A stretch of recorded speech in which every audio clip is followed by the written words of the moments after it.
Welcome to Chillin' 101. We hope this video helps. You start now by ensuring your Oppo has enough battery and a stable connection.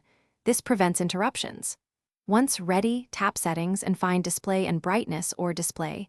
Different color OS versions label it slightly differently. You want to locate the section that mentions resolution, display size, or screen mode because that's where changes are applied.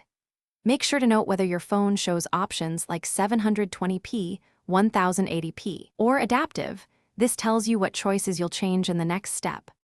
You now pick the resolution that matches your priorities, battery saving or sharper detail.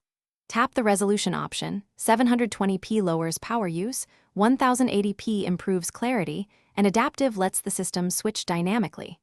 Once you select, confirm the prompt. Some color OS builds require a restart, so make sure to accept any reboot.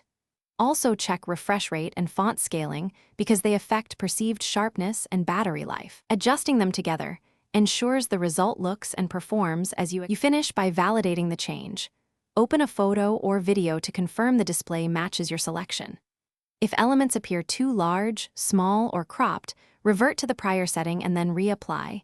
Clearing the system cache or restarting usually fixes UI glitches. If the problem persists, make sure Color OS is up to date because firmware updates improve compatibility.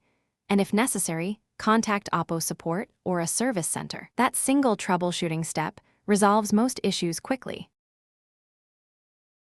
Thanks for watching. Consider subscribing if we helped you.